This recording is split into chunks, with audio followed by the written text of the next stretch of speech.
All right, everyone, welcome to the show. It is Tuesday. My name is Nick Reed. Another major national publication not making an endorsement for president, this time USA Today, which means every non-endorsement that is made by a left-wing newspaper is not good for Kamala Harris because people know what this means. I mean, these are papers they constantly, it doesn't matter.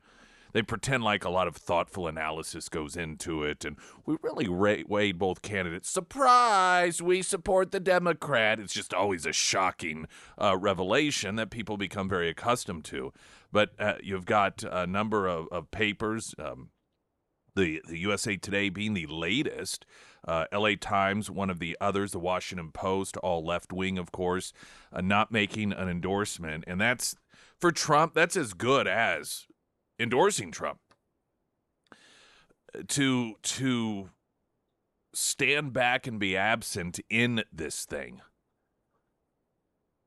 It also indicates that they think that she is not going to win, and they believe, I think there's some reflection here, that they aren't helping, but they're actually hurting. I think there is just beginning to be enough self-awareness within the left-wing media that they have gone overboard at some point. Now, it's been a long time, but they are doing more harm than good.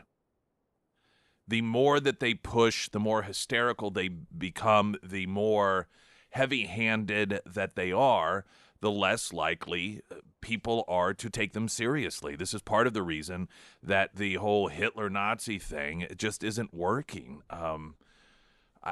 People get asked about this, and now the left-wing unhinged lunatics who actually believe it, they clearly weren't going to vote for Donald Trump anyhow, because they already believe this.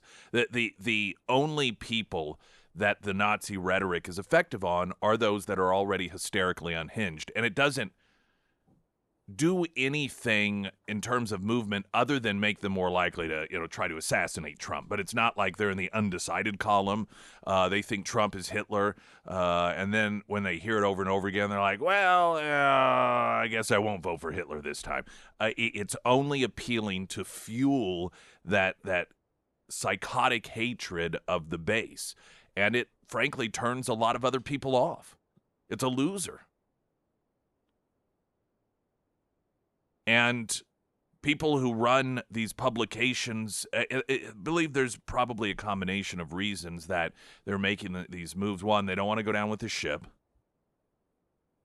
Two, they don't want to be helping the ship go down. And if you listen to Jeff Bezos, who owns Washington Post, and he has written in response to the outrage, evidently reports are that 200,000 people canceled their subscriptions because the paper, by the way, the paper, it's not as if the paper endorsed Donald Trump, just said, hey, we're going to stay out of this from now on. And you've got this fallout. You have people resigning from these papers. You have people canceling their subscriptions. That reaction tells us something. That tells us that these publications, even by at least a significant portion of their recipients, aren't even expected to be fair reporters of the news, but they are expected to help get Democrats elected. And the reason we know this is because the consumer of the product, to a very significant degree, the moment that they feel as if these papers are not doing that, they're canceling their subscription. They're not canceling their subscription because they feel that somehow their go-to source for information is suddenly not providing information to them about the election. It's because they feel as if this is a step in not supporting their candidate, that this is that their job is to tell them things that make them feel good. The people who are canceling their subscription and the people who are resigning from these media outlets, they see their job at it's to tell the left wing what they want to hear. It is to reinforce the stereotypes. It is to be an echo chamber.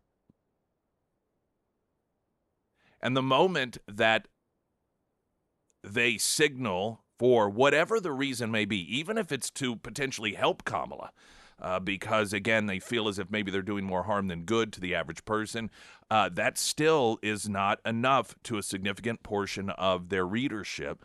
And, because the job is to support Kamala, make me feel better. I want to every day open the paper and be told that Trump and his supporters are evil, that Trump and his supporters are not going to win, that if they do win, it's going to be the end of the country as we know it. I need to be fed a spoonful of misery with every page that I turn. I need to be told how bad things are under Trump, how bad they will be again under Trump, how bad they were under Trump, and that that everything Kamala Harris is wonderful.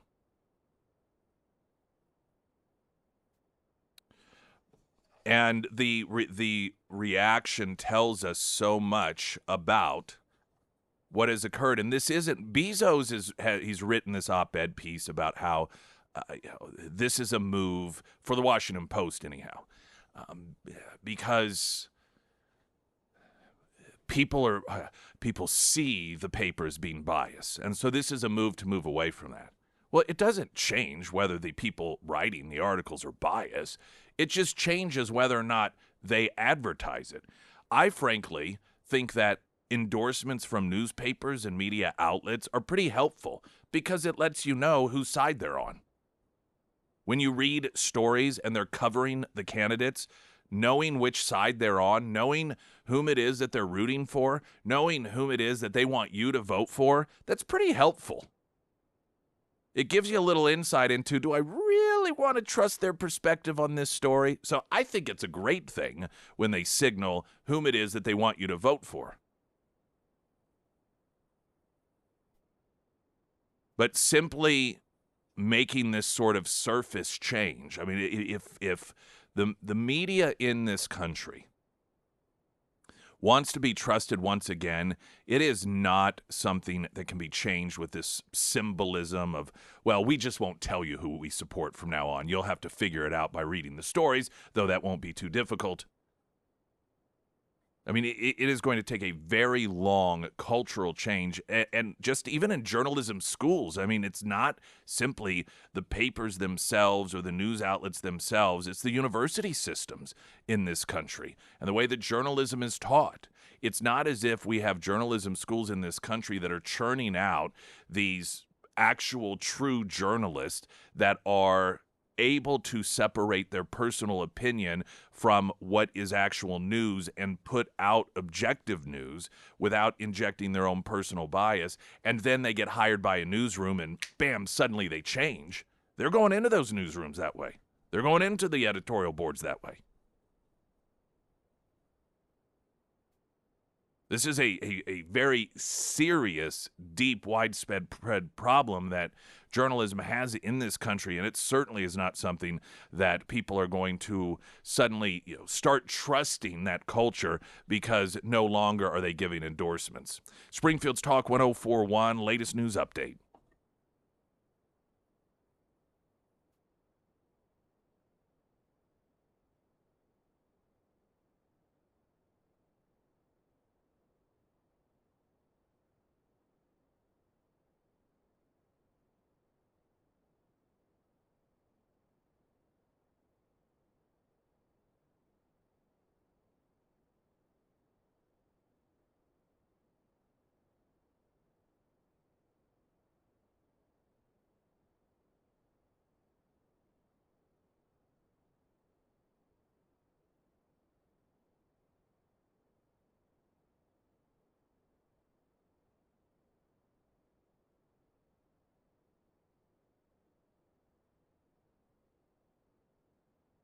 And the first alert forecast from Color 10 Fox 49 meteorologist Tom Schmidt, sponsored by Wolfpack Cleaners, your residential and commercial cleaning professionals. Today we'll see mostly sunny skies. It'll be very breezy with a high near 82. Tonight partly cloudy with a low around 65. For your Wednesday, a 30% chance of showers, but that's mainly after 1 p.m. And then partly sunny with a high near 79. And on Thursday, mostly sunny with a high near 64.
The battlefield has expanded. Trump taking the ever so slight lead in New Hampshire.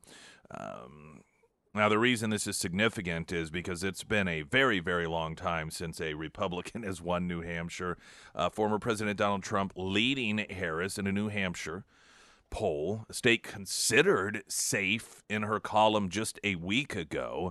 New Hampshire Journal writing that amid signs that former President Donald Trump is slowly gaining momentum in the race for the White House, analytic poll released Sunday night finds that he's leading Harris in the Granite State. His slim 50.2 to 49.8% lead is insignificant, well within the margin of error. It's 622 registered voters. Again, why they do not do likely voters at this point, I don't know. The generic ballot shows Democrats with a slim preference, 50.6 to 49.4. One of the issues that appears to be galvanizing New Hampshire voters is the mandate of allowing men to participate in women's sports. The state recently passed a law protecting women and girls from having to compete against boys. The poll asked New Hampshire voters if they were more or less likely to vote for someone who supports allowing men to compete against girls. Only 15% said more likely, 54% said less likely.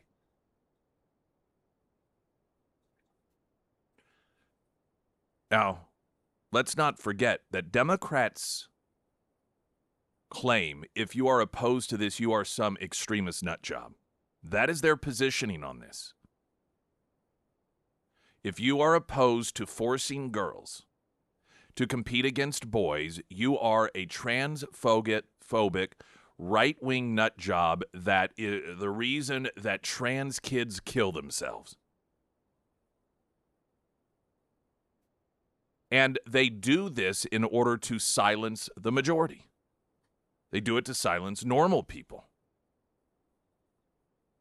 And it's catching up with them. Not just because of this. It would be one thing if this were normal and girls were always forced to compete against boys, and all of the sudden and it was considered fair and normal. And then you had an element of the Republican Party that up and decided to change it. But 10 years ago, 20 years ago, this wasn't even a discussion point. No one. I mean, I say that everyone was on the same page. There was no disagreement, but this wasn't even a subject matter. This is something that was just at some point made up. This is the crazy thing about the Democrat Party and how they literally make things up to divide us. There are some issues that are natural issues that have been around forever. This was not an issue. Everyone, of all of the things that are out there to be divided over, understood a boy is a boy and a girl is a girl. And that physically, boys have certain advantages over girls. This is why, incidentally, domestic abuse, like hitting a girl or a woman, has always been considered something that you don't do. This is why, and even locally here, there's an awareness week in the Springfield area about domestic abuse, and who is the marketing always suggesting is the person who is abused. It's the female. Now, there are instances that are very rare in which you have a female that is abusive towards a male, but overwhelmingly, and generally if that occurs, it isn't because the man isn't physically strong enough to take on the woman, though that may happen. But it's just because their personality, emotionally, they do not physically fight back, and the woman is of an attitude, she's the alpha of the relationship. But everyone accepts that, if you see a guy clock a woman, there's just instinctually something in us that finds that to be abhorrent. And that's because we recognize man versus, then you've just, Democrats decide, you know what? Let's not do that anymore. Let's instead tell girls, shut their mouths. Boys now get to decide where they go, when they go there, against whom they compete. And if that means girls losing scholarships, girls losing their innocence, girls feeling like, what's the point? No matter how hard I train, I lose out on this slot when it comes to advancing to state because of this boy that's competing against me. So be it. Men are in charge again. They just decided, there's something that'll divide us. This'll be fun.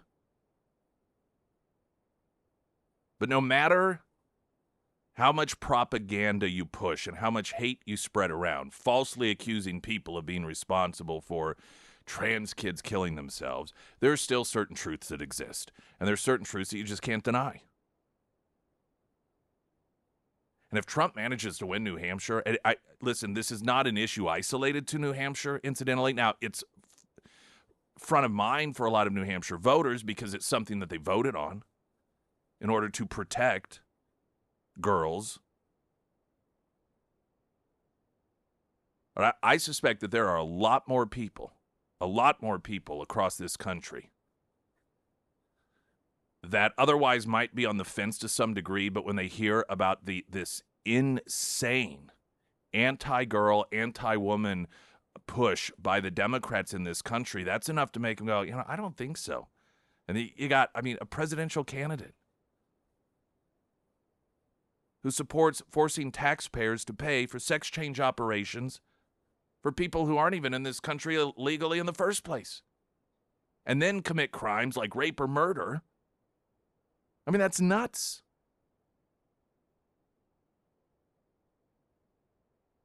The Harris people and the Democrats, they are publicly dismissing, for the most part, this New Hampshire poll, but Biden and Harris have both made visits to New Hampshire in the last several weeks, and when you're making visits as a Democrat to New Hampshire in the last few weeks in the final stretch of a presidential election, there's some real problems there. Springfield's Talk 104.1, I'm Nick Reed.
The ever so slight within the margin of error lead that Trump has in New Hampshire is stark because the year 2000 was the last time that a Republican won New Hampshire. We've got happy hour coming up at Retro Metro on Friday, 4 to 6. It'll be our last happy hour before the election. Great time to get together, make the predictions, sort of have the back and forth between I'm feeling really good about this to, well, they're going to cheat anyway. that struggle. Listen, they always cheat. They always cheat. They've cheated in the past, and we've won. So please, do not believe that just because they're cheating, it's not possible to win, because it's not like cheating is something that the Democrats have just suddenly discovered. It's something they've been doing for a very long time. And they're not always able to pull it off. Cheaters don't always win. Sometimes they do. But sometimes they don't. A1 Custom Car Care. All of your car care needs. Tires. That includes tires. Not just rotation, not just balancing, but as we get into winter time, we get into inclement weather, as it is just around the corner, even with rain, as we're expected to see some of those storms making their way into the area, I believe in the overnight hours. You can have hydroplaning situations and those immediate instances of sliding, whether it's on water or ice, oftentimes is unavoidable, but it is the moment that your tires get connected back with the pavement, and how quickly are they able to allow you to regain control of the vehicle. And that can be the difference between sliding off into a ditch, another vehicle, versus being able to get control of it immediately. And your tires, that's the one thing connecting you to the ground. So you want to make sure that they are ready, whether that is proper balance, rotation, or the tires themselves, and you can do all of it now with A1 Custom Car Care. You can find all their location, hour information at ksgf.com under Nick's endorsements.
Springfield's Talk 1041, your first alert forecast from Color 10 Fox 49 meteorologist Tom Schmidt, sponsored by St. Clair the Ozarks Home Improvements. Today we'll see mostly sunny skies. It'll be very breezy once again with a high near 82. Tonight partly cloudy with a low around 65. For your Wednesday, we'll see a 30% chance of showers mainly after 1 p.m. and then partly sunny skies with a high near 79. And on Thursday, mostly sunny with a high near 64.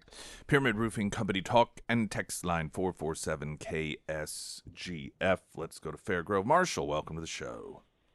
Good morning, Nick. Good morning. I heard about the drop ballot boxes being set on fire, and then I found myself not really caring because isn't that a place where the Democrats just stuff ballots and then take off? Well, yes, they have been known to do that, and that is true. They did that last election, didn't they? 2000 Mules had a great deal of footage of people doing that over and over and over again in the middle of the night. Drop boxes are the only purpose a drop box serves is to make it easier for voter fraud. There is no other reason. There's no other reason. Yeah. I think what state was that in? Was that Washington or the? Washington and Oregon, well, those would be states that had drop boxes because they're left-leaning states. Fortunately, we do not have drop boxes in Missouri, so that is a positive. But a couple of those lit a fire. I mean, all of it. Well, that just screams voter integrity, right? I mean, all of these. Aside from now, I could see the left would say, Marshall, thanks for the call, I appreciate it, saying, well, this is targeting, kind of to Marshall's point, hey, the left, they're the ones who stuffed these things. So they could claim that it is an attack on them. Regardless of whose vote it's attack on, it's just another reason not to have drop boxes. All of these issues that pop up, lost mail, drop boxes being vandalized. What would, how do we prevent this from happening? Here's an idea. Don't have drop boxes. If we as a nation were able to function with just straight up voting on voting day and you had to show up in person when people were in covered wagons, I think we can handle it today. But when you listen particularly to the left in this country, it's virtually impossible for people to vote unless we have these willy-nilly abilities to just drop votes left and right, here and there, send them in a couple weeks early, whatever. And like I said, Missouri is not nearly the problem that a lot of other states are. Again, demonstrating that once upon a time, there were some things in this country that were bipartisan. And after, I believe it was the 2000 election, there was a joint project that was headed up by Jimmy Carter and former Secretary of State James Baker. So you had a Democrat and a Republican. And there was one thing that they completely agreed on. And that is having stuff like mail-in balloting, that is a recipe for total and complete disaster. And in no way, shape, or form can you even come close to guaranteeing that elections are fair if you do it that way. By the way, this is why dueling parties in other countries don't do this, because there are certain truths that are so obvious, no one would even begin to deny them, except for Democrats here in the United States of America. They are so comfortable with people knowing, and they know that we know that they cheat. They know it. And everyone knows that the reason for the ballot harvesting, the drop boxes, the early voting, is to make it easier for them to cheat. We know it. They know it. They know we know it. It's been going on for some time in certain capacities. I don't believe in the civilized world there is a political party in any other country that openly pushes for forms of voting that make it easier to cheat, other than the Democrat Party in the United States of America. In fact, we've got some stories a little bit later in the program. Friday they announced in Pennsylvania, right before the deadline, 2,500 voter registration things just show up, and it turns out that most of them are fake. By the way, the reason that they drop that stuff off at the last minute is because their goal is to get, whenever it gets challenged, to find a judge that says it's too close to the election to throw them out. Whether it is voter registration or the votes themselves, because judges will oftentimes do that. Well, for the sake of democracy, yes, there may be some illegitimate votes or illegitimate registration in there, but if there's some real ones, we'll be disenfranchising people, and there's not enough time in order to go through and do a proper investigation before the election, so we're going to go ahead and allow you to count them anyway. That's their goal. They know exactly what they're doing. That's why that stuff gets dropped off at the very last minute oftentimes. Now, I want to kind of head back. Like I said, we're going to kind of update you on a number of different decisions that have made, including in Nevada, in which the courts there, the Supreme Court, has said, yeah, we know it violates the law if ballots come in without a postmark 3 days afterwards, but count them anyway. So we'll get to all that later in the program if you miss any of it. Of course, you can get the on-demand section, ksgf.com, Spotify, iTunes, all those places. A leading Democratic super PAC is warning that Vice President Kamala Harris's campaign strategy of just labeling Trump a fascist and Hitler and all of the supporters, including Jewish people who showed up at Madison Square Garden as being Nazis, may not be the best approach. Oh, really? Harris, of course, continuing to refer to Trump as a fascist during a CNN town hall on Wednesday following comments from John Kelly, who was fired by Trump, claiming without evidence that Trump admired Hitler. A Future Forward email, this is a left-wing Democrat political action committee, an email that was obtained by the New York Times, states attacking Trump's fascism is not that persuasive. Now, what's humorous about it is they're not saying because he's not fascist, but they're just saying it's not persuasive. You know, I mean, they're not saying, hey, calling him that just doesn't work. But attacking his fascism, because we know he's fascist. Everyone knows he's fascist, but that just doesn't seem to move the needle. The report discussed what messages have been most effective in internal testing. More broadly, the Future Forward analysis found attacks on Trump's character were less persuasive than concentrating on Harris's economic policies and pro-abortion stances, according to the New York Times. Quote, purely, this is in the email that they obtained, negative attacks on Trump's character are less effective than contrast messages that include positive details about Kamala Harris's plan to address the needs of everyday Americans. Following the Democratic National Convention, Harris's team said they plan to shift away from the threat to democracy argument President Biden frequently used against Trump, according to the New York Times. However, as Harris has slid in the polls in recent weeks, her campaign has gone back to that tactic. So, as usual, every week is a completely different approach that they're taking. They're chasing their tails at this point. And she is expected, I mean, the plan is she's going to give this speech on the ellipse, which this is where Trump spoke on January 6th. So the clear implication here is that she's going to once again try to revive that.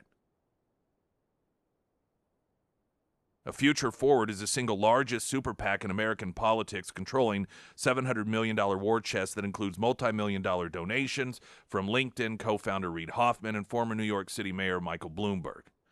The group, founded by a team of Obama campaign veterans, aims to use data, science, political science, and testing to improve advertised performance. Yes, the single largest super PAC in the country supports Democrats. You know, a super PAC, which Democrats always claim that they're opposed to.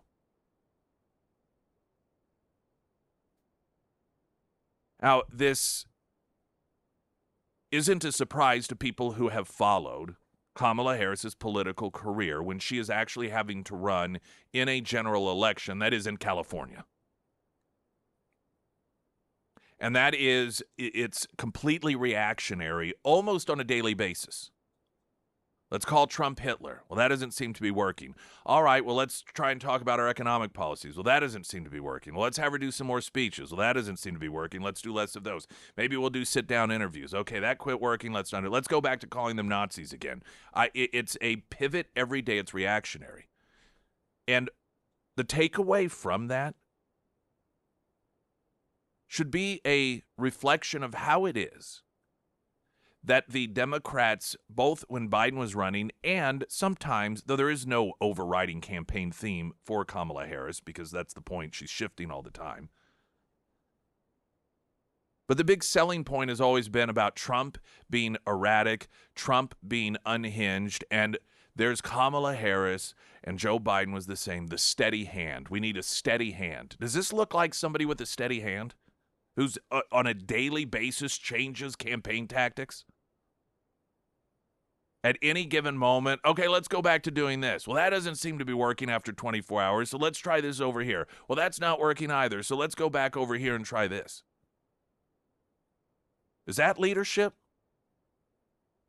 Constantly pivoting, appearing to be completely rudderless? I mean, if you were to ask even Kamala Harris supporters, like, what's the campaign theme? I don't think they could tell you. Because it changes all the time. You know, with Trump, it's make America great again. Obama, it was hope and change. You know, with Biden, it was the adults being back in the room again, and the chaos will be over. Campaign themes are important. It gives people just a feel, a cultural feel of who you are. What's Kamala Harris's campaign theme? Whatever it is today, probably be different tomorrow. Springfield's Talk 1041. I'm Nick Reed.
Obama headlined another uber-rich celebrity event yesterday for Kamala Harris. This in Philadelphia because, I mean, hey, when times are tough, get the uber-wealthy people with private jets to tell the lower and middle-income Americans that they need to keep us headed in this direction. And among other things, he slammed A lot of the same lies. These claim that Trump tried to ban Muslims from coming to this country. These absurd lies that have been proven to be untrue. But he also slammed men, saying that some men who seem to think Trump's behavior is somehow a sign of strength, sort of macho, fake macho thing. I'm here to tell you that's not what real strength is. Now, this is a guy that, again, last week pretended as if he had no idea how things have become so divisive in this country. I just don't understand. This is the guy at the DNC that was applauded by the media and the delegates for pretending as if he was opposed to lecturing voters. This is what he was lecturing the DNC delegates about. We have to stop lecturing people. Yet here he is out on the campaign trail lecturing people. They don't get it. And the fact that the Democrats continue to not get it was reflected in a online discussion that Mark Halperin hosted. And among others, he had Ohio-based journalist Ray Marcano, somebody that does not want Donald Trump to win. This is somebody, as a journalist, who openly is supporting Kamala Harris. That's not what we want. And Halperin asked him his thoughts on the state of the race, and they were talking specifically about the Madison Square Garden rally, which still today, what are they focusing on? I saw it earlier this morning. Lead story on one of the national networks. Some comedian that most people have never heard of that during a bit referred to Puerto Rico as a floating island of trash. Like, that's what you're supposed to take away from it. Out of the, dozen or so different speakers? You notice that when they're talking about that, they're not talking about what Trump said. What do you think's more important when it comes to the race for the presidency? Listening to the person and focusing on the person who is running for president, or some comedian that was there to tell jokes? Apparently, to the left, it's listen to the comedian. Here's Halperin asking that Kamala-supporting journalist about all of this. All right. I want to close with my friend Ray Marcano, who's a journalist based in Ohio, who is an objective person. Not, I'd say, the hugest fan of Donald Trump in the world. I think that's fair to say. But Ray thinks Trump's probably going to win. And I want Ray to lay out his thesis, and then I want everybody to respond to close us out. Ray. Yeah, I actually think the rally on Monday is arguably the high point of his campaign. I've actually been amused by how the mainstream media has covered this. This was Trump in concert, and he won the day, which is everything that he wants to do. The outrage over the Tony Hinchcliffe Puerto Rico joke, I think misses the point, because Hinchcliffe, if you know his work, he pushes boundaries, and he's given a middle finger to the left by telling the woke crowd, I'll say whatever I want to say in my concert performances, and you can't touch me. And that's a message that resonates with a lot of people, especially in the bro culture. And lastly, the media keeps writing that this is Trump appealing to the white working class, worried about their future in an American society that's turning increasingly brown. What that really misses is the biggest point, and that is Trump is building for a Republican presidential candidate the most diverse base, the most diverse group of voters of any Republican candidate in history. He's going to get 15% of the black vote at least. If he gets that much, Harris is sunk. It looks like he's going to get as many women votes as he did in 2020. He's going to get 40% of the Hispanic vote. I don't want Trump to win. I don't think he'd be good for America, good for the world, good for anybody. But if this were a football game, he's in the red zone. So, Linda. I think Ray's really smart. Yeah. Now, by the way, that pro-Kamala, anti-Trump journalist with that reflection is also a person of color. Oh, incidentally, while the media pretends to be outraged over a joke that a comedian told that is being labeled as racist regarding Puerto Rico, the comedian George Lopez was recently at a Kamala Harris campaign rally at the podium on behalf of the campaign and said this.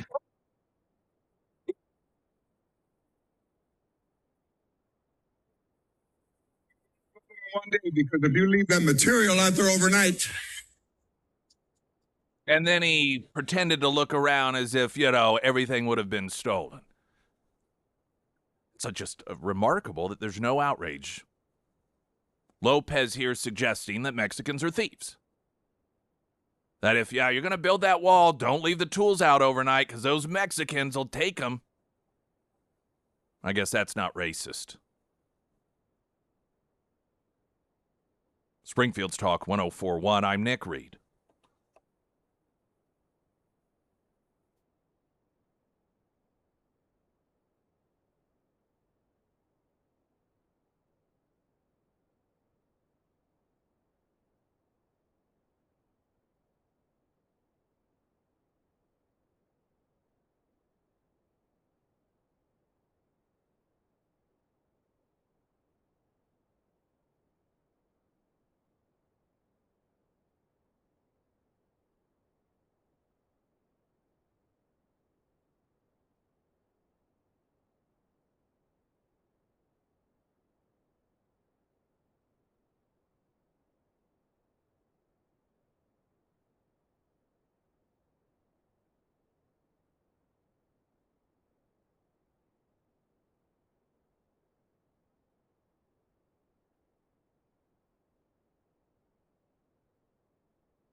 Pyramid Roofing Company talk and text line. Why do there have to be so many commercials promoting Proposition 3?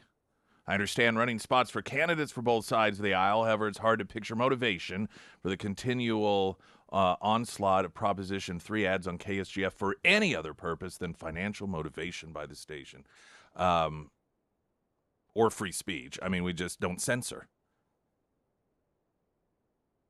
We don't censor. We aren't going to tell one side, as much as we may agree with it, oh, we'll let you run as many ads as possible, but then tell another side, oh, sorry, we're not going to let you. That's what it becomes very difficult to honestly be critical of left-wing media that censors, particularly whether it's ads or content, if you then want to do it as well. I mean, I don't know what other answer to give. I mean, if you're either for people having the access and the ability to have their voices heard without having the people in charge tell you which ones you are and aren't going to hear, or you're for someone that's usually going to be someone you don't even know, censoring and making that decision for you to say, well, I don't think that they should hear this perspective. I don't think they should hear that perspective. And I know oftentimes the response to that is, well, but if it's not true, well, that's the exact same thing the left says every time they censor something that's about Trump that's positive, or that they don't air a Trump speech or they cut away. Well, those are all just lies anyway, so we're not going to air it. I mean, if you are for censorship, then you cannot be opposed to censorship when the other side does it. This is what we do here. We have conversations. We talk about stuff. And look at it this way. This is the way I see it. And this comes up every single election cycle. Every election cycle, there are people, well, why do you let this candidate run an ad? And what he's saying clearly isn't true. This audience is the most informed audience in this area, the greater Springfield and surrounding area. If elected officials or different political action committees are going to spend money lying, I'd rather it be here because it's going to be less effective. It could be a lot more effective on stations that don't have politically in tune people. Plus, it helps us stay on the air. The way I look at it, this is the best place for them to spend that money. But that's just my perspective. We've got news coming up in 60 seconds. I'm Nick Reed.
Springfield's Talk 1041. My name is Nick Reed. Welcome to the show. Two of the major networks we have on the monitors here, their lead story is about the comedian who told the Puerto Rico joke at the Madison Square Garden event. And, oh, they're just hand-wringing over this. Do you notice how they are so much more upset? This is, you look at how upset they are that some comedian told a joke at a Trump rally about Puerto Rico being a trash island than they are about any American that gets murdered by an illegal immigrant in this country. Than they are about the border crisis, than they are about inflation. Than they are about the lifting of sanctions on Iran that led to the October 7th terrorist attack. The allowing of terrorists into this country.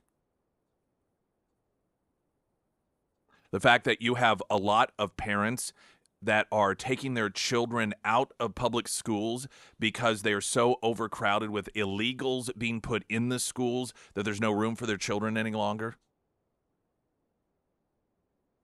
All of that they downplay, claim that, you look at their reaction to Venezuelan gangs that are taking over entire apartment complexes. Well, it's just a couple of apartment complexes, downplaying it as if it's not anything you should be concerned about.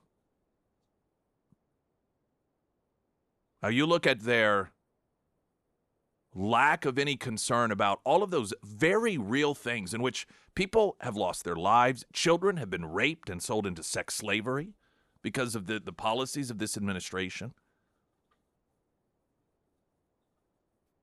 The way that they downplay it, they act like it's not really that big of a deal, versus how they're acting about some comedian most Americans have never heard about,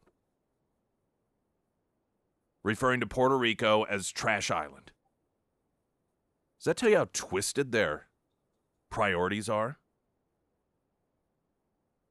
Now, we ultimately know why, because this is very, very consistent for the left/media. Every issue is only important in the context of harming political opposition. This is why, when it comes to hundreds of thousands of children being lost in this country, sold into child labor slavery or sex slavery, is no big deal to the media, but a comedian joking about Puerto Rico is. Because you can take, or at least their attempt here is to take, a joke that was told about Puerto Rico and use it to, paint Madison Square Garden event as proof that it's just a Nazi rally. But children that are sold off to be raped into this country and made into sex slaves, see, that looks kind of bad for the old border czar Kamala Harris. So let's not talk about that. That's how sick these people are. And like I said, the hypocrisy when you had and I don't know how recent it was, but evidently pretty recent because it's since Kamala Harris has been running for president, George Lopez, the comedian, at an event at the podium. They're officially invited. This wasn't something where he was in the crowd talking to somebody with a cell phone recording. He was there to speak on behalf of this campaign, saying that if you build a border wall, you better not leave the tools out overnight, otherwise they'll disappear. Suggesting, of course, that Mexicans are thieves. That's perfectly fine. Most of you probably haven't even heard that. Because, see, jokes in which the punchline is a minority are only bad if it can be used as a weapon against Republicans. The minute, however, that there is someone on behalf of Kamala Harris doing the exact same thing, well, let's not talk about that. I'm sure that's different somehow, see, that's different. Because Trump is Hitler. Kamala Harris is essentially Jesus. Or at least she has been since June. Springfield's Talk 1041. I have some just hilarious audio rather, from CNN, where everything just goes crazy bonkers because of a comment that one of the hosts made, who's now been permanently banned from CNN. It's just a lot of fun. So we've got that coming up. Also, the latest weather right now. News.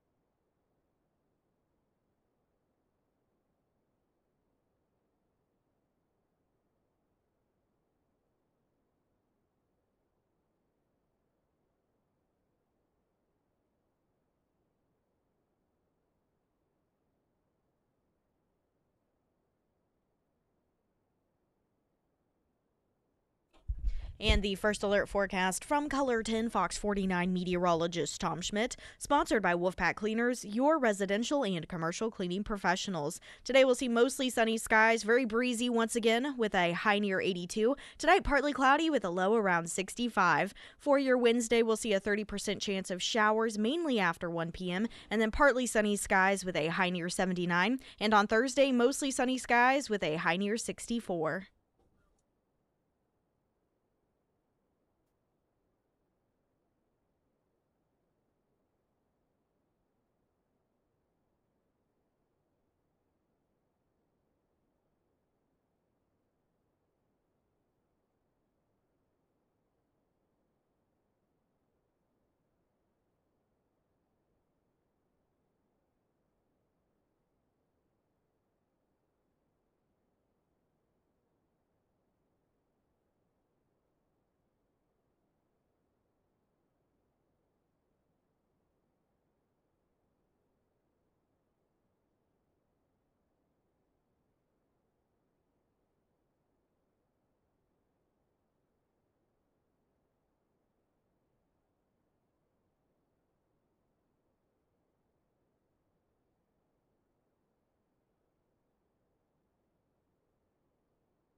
Someone texted in that George Lopez joking about Mexicans being thieves at a Kamala Harris rally was the day before the Madison Square Garden rally, in which a comedian told a joke about Puerto Rico being an island of trash. Of course it was. Well, yeah. I mean, and to get any coverage whatsoever. Of course not, because that's perfectly fine. If you're a Democrat, you're allowed to be racist. If you're a Democrat, you're allowed to tell racist jokes. That's just the way it is. It's a privileged life. There really isn't anything that you're not allowed to do that I've been able to come up with, at least in the modern era. Oh, somebody had it. I want to explain this because it can be confusing, though. I don't know that it's really relevant. Someone had said, well, we don't have early voting in Missouri. We only have early absentee voting. No, they're two separate things. Absentee voting require, though why there are two separate things, I don't know. It really doesn't seem to matter. Absentee voting, which is you were allowed to do before early voting, means that you were allowed to vote if you were going to be out of the country, if you had some reason for it. What they call early absentee voting, you don't have to have any excuse for whatsoever. It doesn't matter whether you're going to be here or not. It's just for the purposes of doing it early. And that started, it was either 1 week or 2 weeks after the absentee, wasn't it? Was it 1 or 2? Do you remember? For the early, no excuse voting. Yes, so I think it was the 1 week. absentee, like you have to have Right. a reason. I think that starts like 4 weeks prior Yeah, to the I think election. that's right. So I think it would. So that would make Then it no 1 or 2. excuse started, I think, last week. Yeah. So there is a difference, but to me it seems like potato. I don't really ultimately understand why there's two separate, but nonetheless there is a distinction, particularly on the calendar, between absentee voting versus early absentee voting, which doesn't require an excuse. It functions the exact same way as early voting in every other state. There was a conversation that was taking place on CNN. There's a panel of like 5 people, and the whole thing's about how Donald Trump is a Nazi and his supporters are Nazis because, this is CNN. And one of the individuals that was on the panel, so there was the Donnybrook started between two of the hosts, one of which, guests. One of them's Mehdi Hassan. He used to be with Al Jazeera, and he was, I think, with MSNBC. He quit over there because he was being demoted. And in the past, he compared homosexuals to people who have sex with dogs and their mothers. Of course, he apologized for it, and like all good liberals, that makes it all okay, I mean, it's no problem at all. Homosexuals, people who have sex with dogs and their moms, it's all the same. He said he was sorry. That's all that matters. Then there is another panelist that you'll hear who makes the offensive remark that is, he's a New York political guy. I've seen news reports referring to him as right-wing, but he worked on Mayor Bloomberg's presidential campaign, so I'm not sure how right-wing you can be. But here's the exchange that occurs. You don't want to be called Nazi.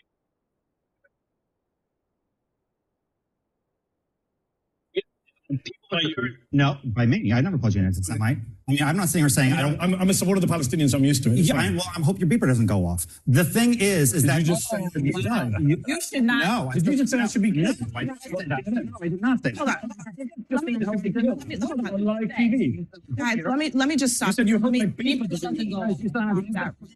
Okay, Guys, Palestinians. guys, let me Said stop. Palestinians. Are you? No, I apologize. Brian, that is completely. I apologize. That is completely. I apologize. On TV. Don't say then I apologize. You literally. I thought you said You didn't think I said Why? Because when funny.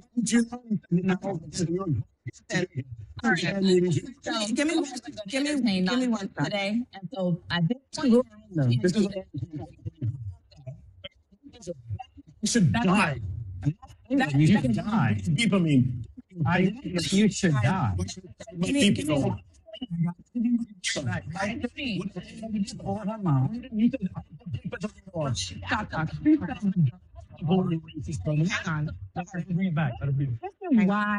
This is why yesterday's rally was disgusting. Rally. I mean, how hilarious. Now, in fairness, the guy who said, I hope your beeper doesn't go off, he obviously wasn't saying, I hope you die. He was, I mean, if you want to be literal about what he was saying, I hope you don't die. Now, he was clearly suggesting that he's Hamas, sympathetic with Hamas. That was the whole comment because of the Israelis' attack on members of Hamas who had those pagers. What I think is just so not only hilarious, but obvious about this whole thing is they all get in an uproar because he, quote, called the other guy Hamas. Yet the entire segment was about how Donald Trump is a Nazi and his followers are Nazis. So they're outraged that this guy, and by the way, CNN has banned him for life. He's banned because he called or suggested the other panelist was Hamas or sympathetic with Hamas. So understand that perspective. They are so outraged that someone would suggest that he is Hamas. That is over the line. You can't even apologize for something like that. But it's perfectly fine to say Donald Trump is Hitler and that his supporters are Nazis. These people have such a lack of intellectual honesty. I don't think it even crosses their mind how ridiculous they are to be outraged over calling someone a name that's associated with terrorism during a segment when they're all talking about how Donald Trump and his supporters are Nazis.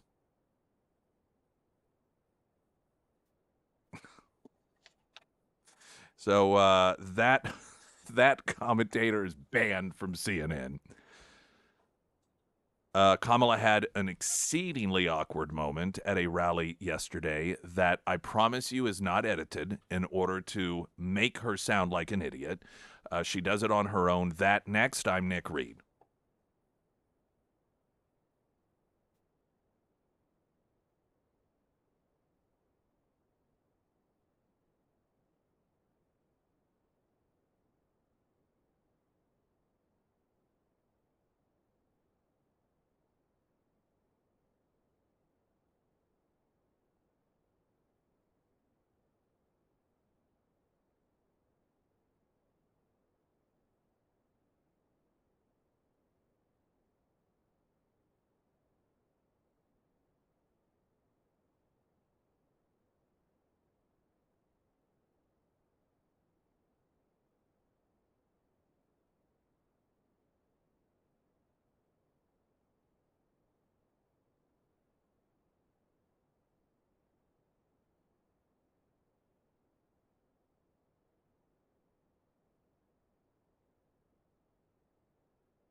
Before I play this new cringeworthy, awkward Kamala Harris audio, this was at a crowd in Michigan, I just want to make one other point about this whole Puerto Rico thing.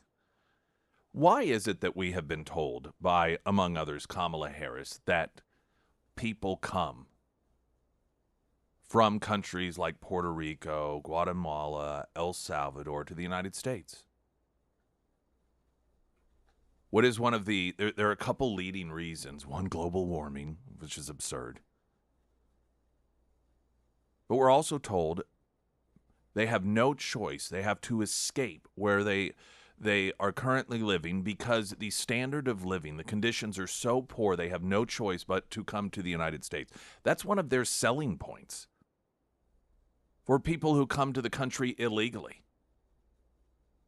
is because their country of origin is so bad, they have no other option. That's the Kamala Harris Democrat media storyline. These are people who are just so desperate for a better life because of the quality of life that is so lacking in their country of origin that they have to make the treacherous trip to the United States by boat, by train, by human smuggler. Now these same people are talking about how Puerto Rico is just apparently the greatest country in the world. How dare anyone say anything bad about it? So what we've learned from the Democrats is that it's off limits to joke about the problems in Puerto Rico. But if you are using the problems of Puerto Rico as rationale for people coming to the United States, Puerto Rico, of course, is a U.S. territory, but the argument is still the same that they make. If that is an actual policy position, then that's okay. But again, as long as you're a Democrat. Here's Kamala Harris at a... This is why Kamala should not go off script.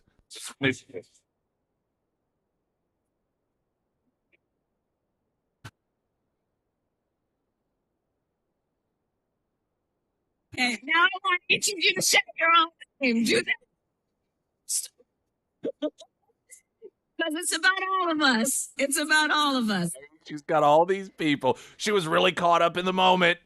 She thought she was going to have her moment, and they've got the signs, and they're all, Kamala, Kamala. She's like, okay, everyone, shout your own names. And it's just like, what? Silence. Yeah, like, what are we supposed to do? What? I don't. Why would we do that? That's kind of weird. Shout your own name? Boy, she just really thought she had a moment. This was going to be something that went viral.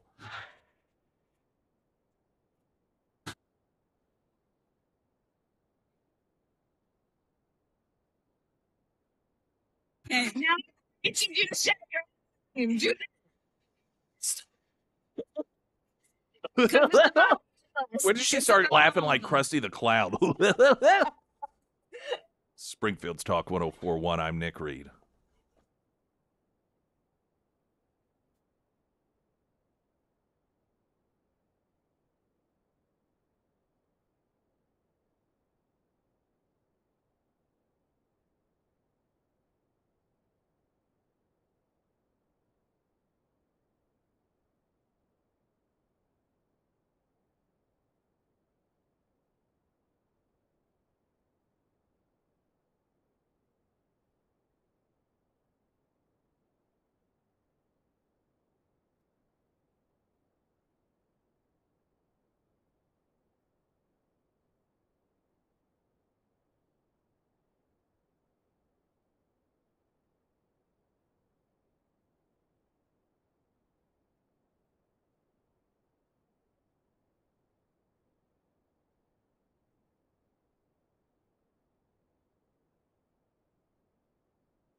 Springfield's Talk 1041, your first alert forecast from Color 10 Fox 49 meteorologist Tom Schmidt, sponsored by St. Clair the Ozarks Home Improvements. Today we'll see mostly sunny skies and once again another really breezy day with a high near 82. Tonight partly cloudy with a low around 65. And for your Wednesday, a 30% chance of showers mainly after 1 p.m. and then partly sunny skies with a high near 79.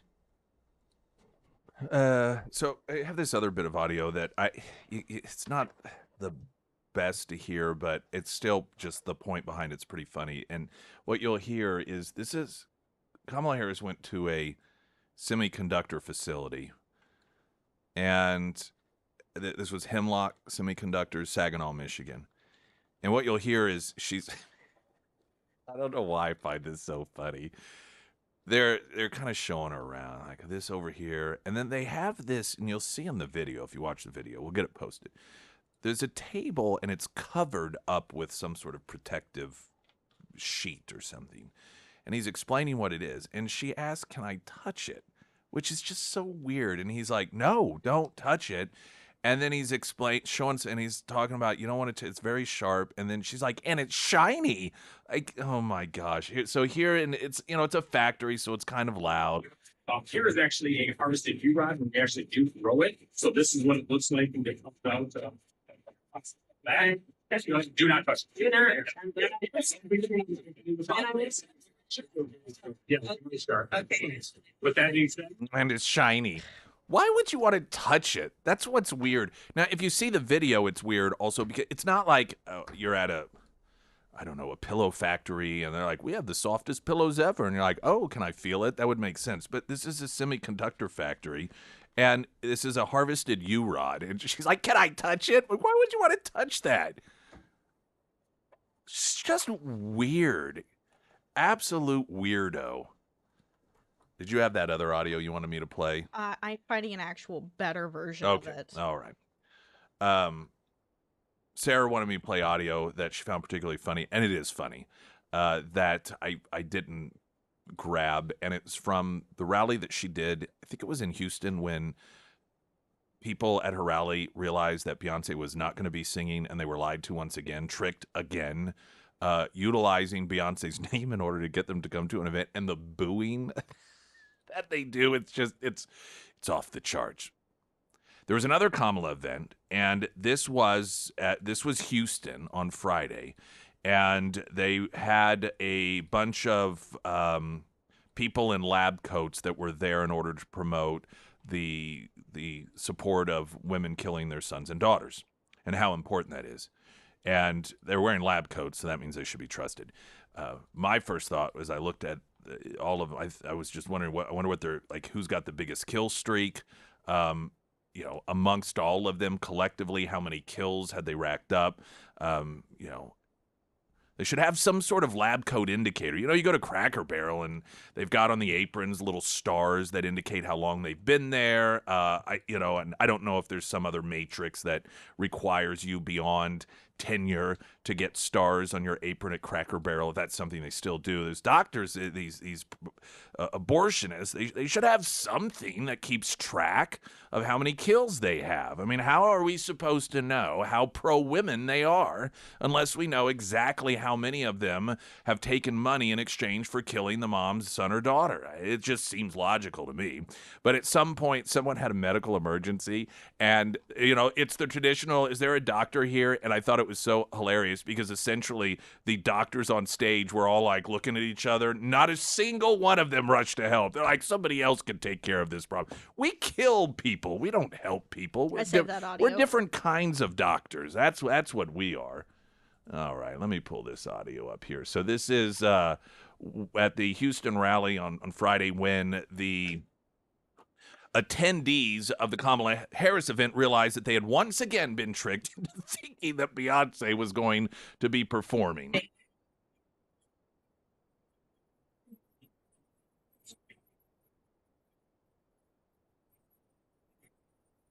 you later. Oh, yes.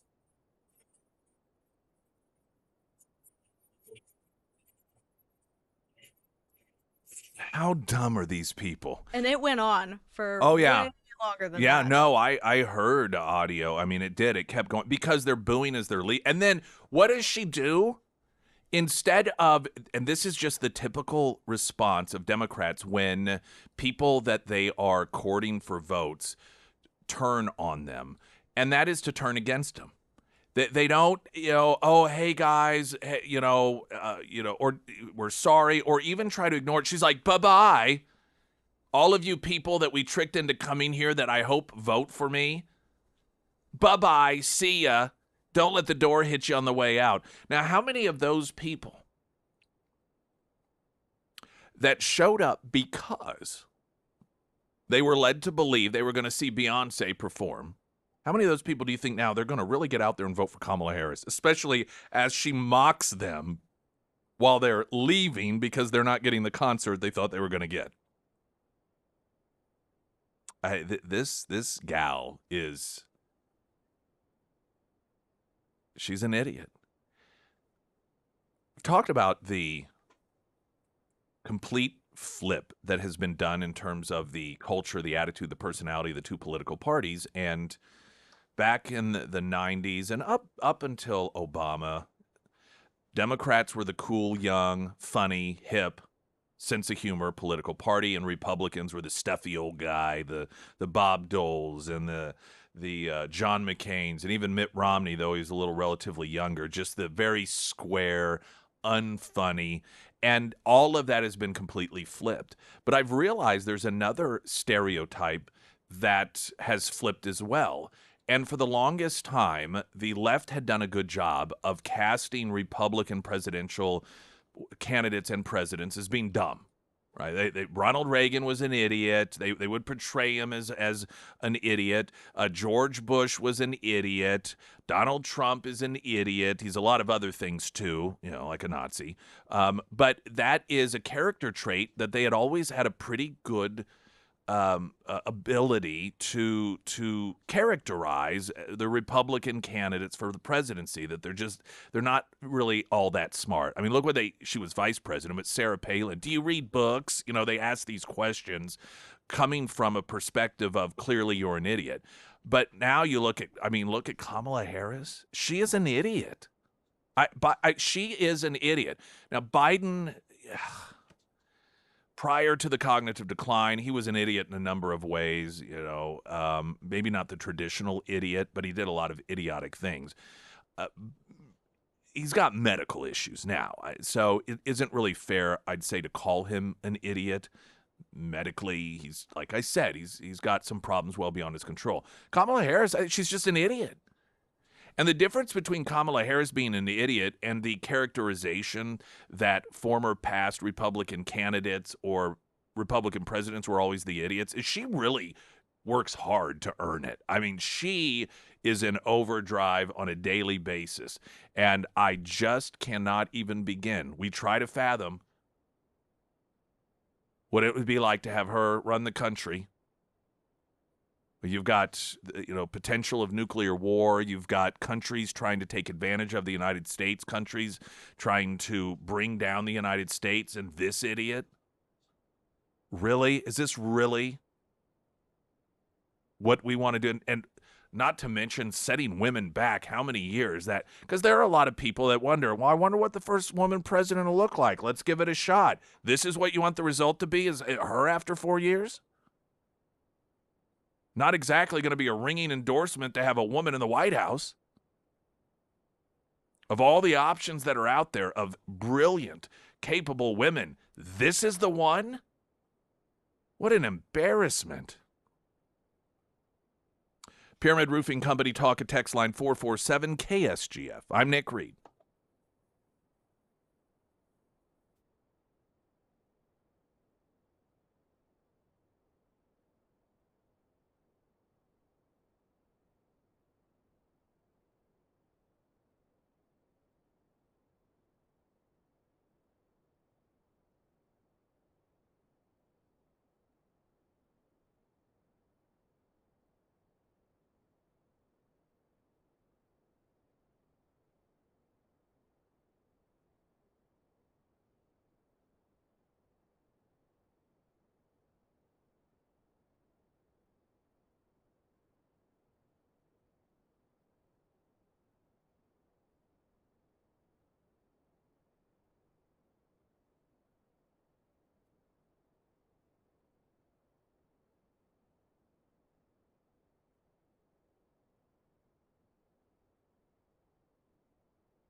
Springfield News Leader has a story, and it's just give you an idea of the new leadership within the Missouri Republican Party.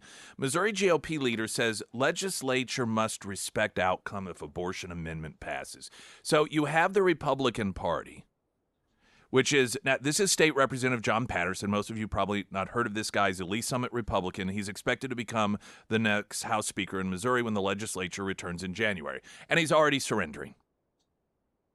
I mean, because this is exactly what Republican voters are driven by. This is what Republican voters flock to. It is the so-called leadership that surrenders before the battle's even over. I'm being somewhat facetious. This is why, this is where Republicans lose. They lose support. They create apathy within the party. Here you have grassroots people out there working very hard to make sure that Amendment 3 does not turn Missouri into a butcher shop for children, to become the most extreme state in the country, or at least amongst them, allowing abortion up until birth, among other things. You know, this gives amnesty to somebody who botches an abortion. I know many of you know that. For these people, I saw a sign in a neighborhood. Abortion rights save lives. Yes, on 3. I thought, this gives amnesty to someone who botches an abortion. And it will happen. Somebody, they may come from another state because they want an abortion and it's 8.5 months and they can't get that abortion in their own state. Or it could be somebody right here in Missouri and get totally mangled. And it could be by someone who's mangled 3 or 4 or 5, 6, half a dozen different women. This puts in the Constitution that they cannot be held accountable for that, legally speaking. That sound like a women's health issue?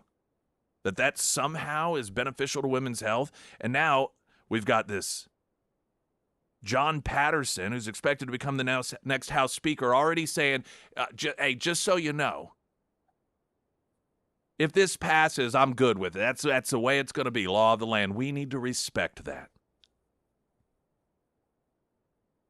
You think about all of the people that are out there, hardworking individuals going door to door, spending their time, spending their efforts.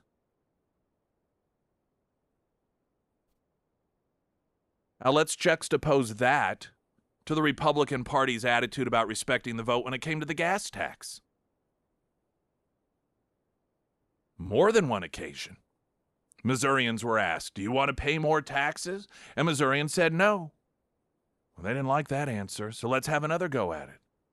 Missourians said no. How many times do we have to tell you? Where was the respect for that vote? Incidentally, just out of curiosity, I looked up the vote on that to see how Patterson himself had voted, and he supported the gas tax increase that the people of Missouri voted against on numerous occasions. So that tells me, if you have an individual who says, hey, if abortion up until birth passes, you know what, we need to just let it be, not try to do anything about it. But if you vote against raising your own taxes, now that's too important to not address. Based off of actions, this tells me that the next speaker is someone who thinks that raising taxes is more important in Missouri than disallowing babies up until birth being aborted.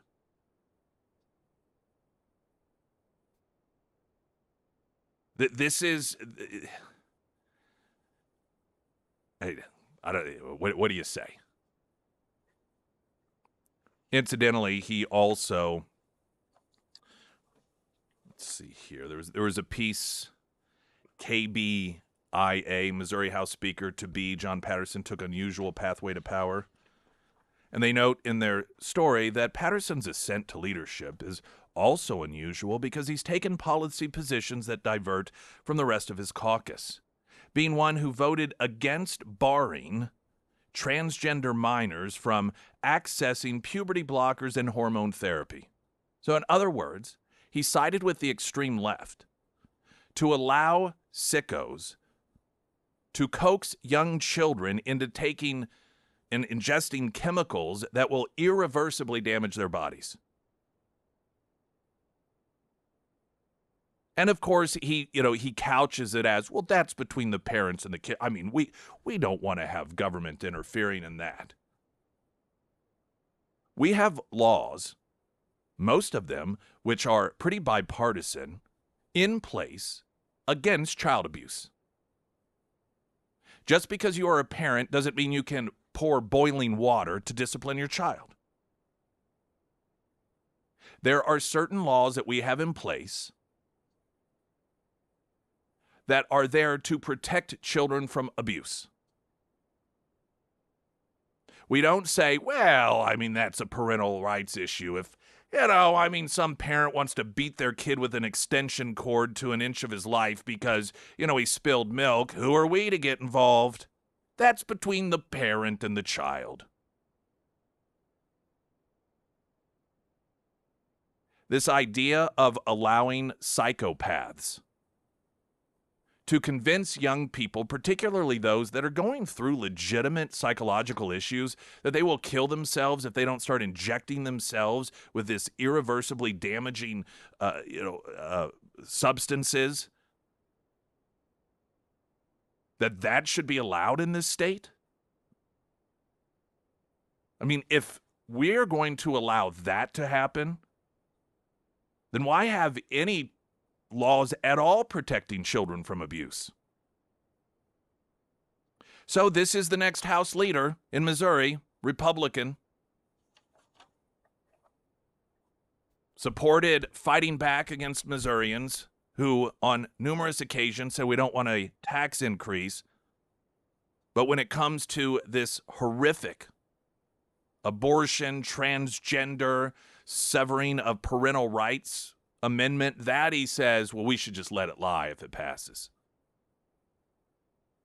Incidentally, for someone who talks about parental rights and couches, as a parental right issue, the transgender stuff, this amendment severs parental rights. So there's a contradiction there as well. With Republicans like these. Springfield's Talk 104.1, I'm Nick Reed.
Oh, someone had texted in on the Pyramid Roofing Company talking text line. Did I mean immunity instead of amnesty? Yes, I did. I was talking about the immunity that Amendment 3 will give people who destroy women physically or even kill them while performing a botched abortion, that they will have immunity.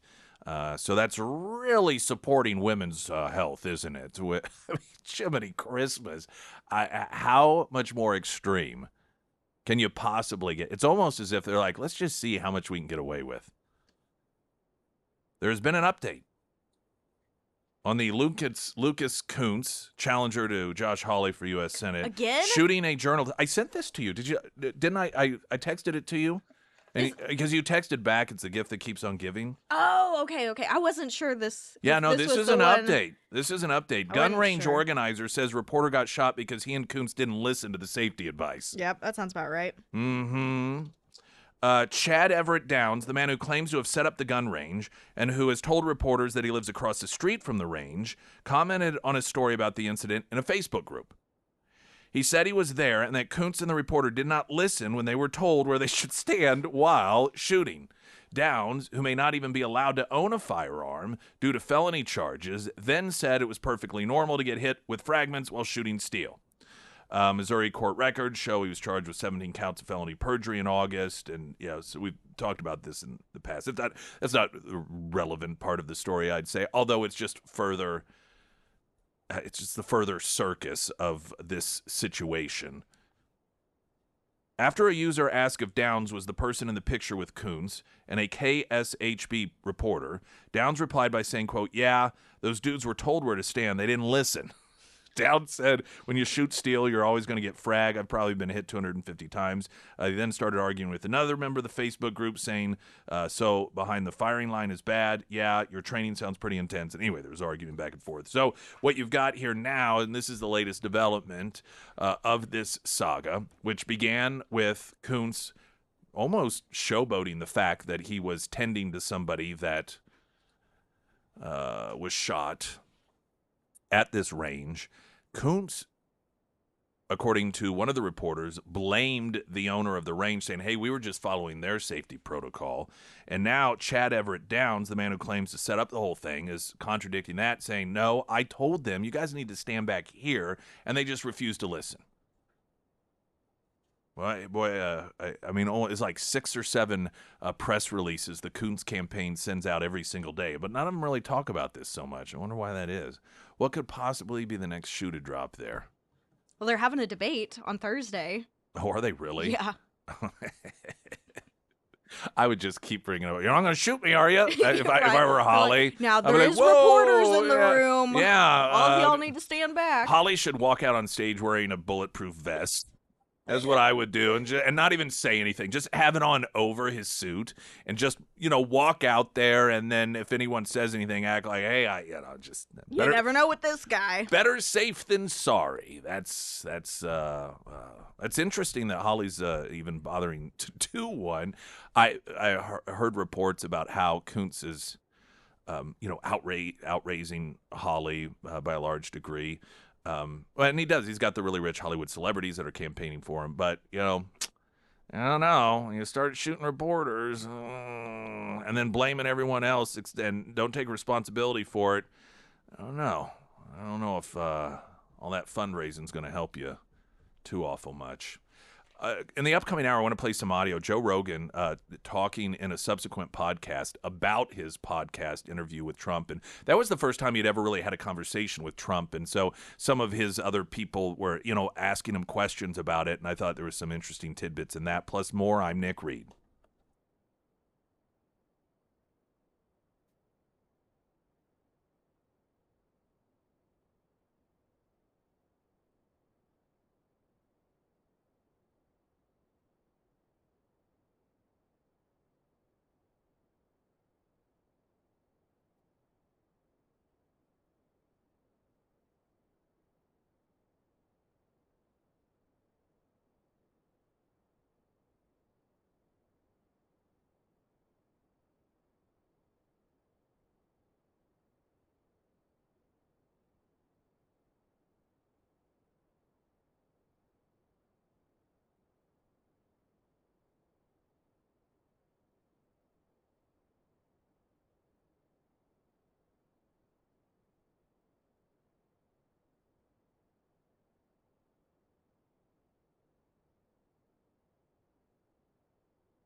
Emily Johnson, House Theory Realty. Emily was absolutely wonderful.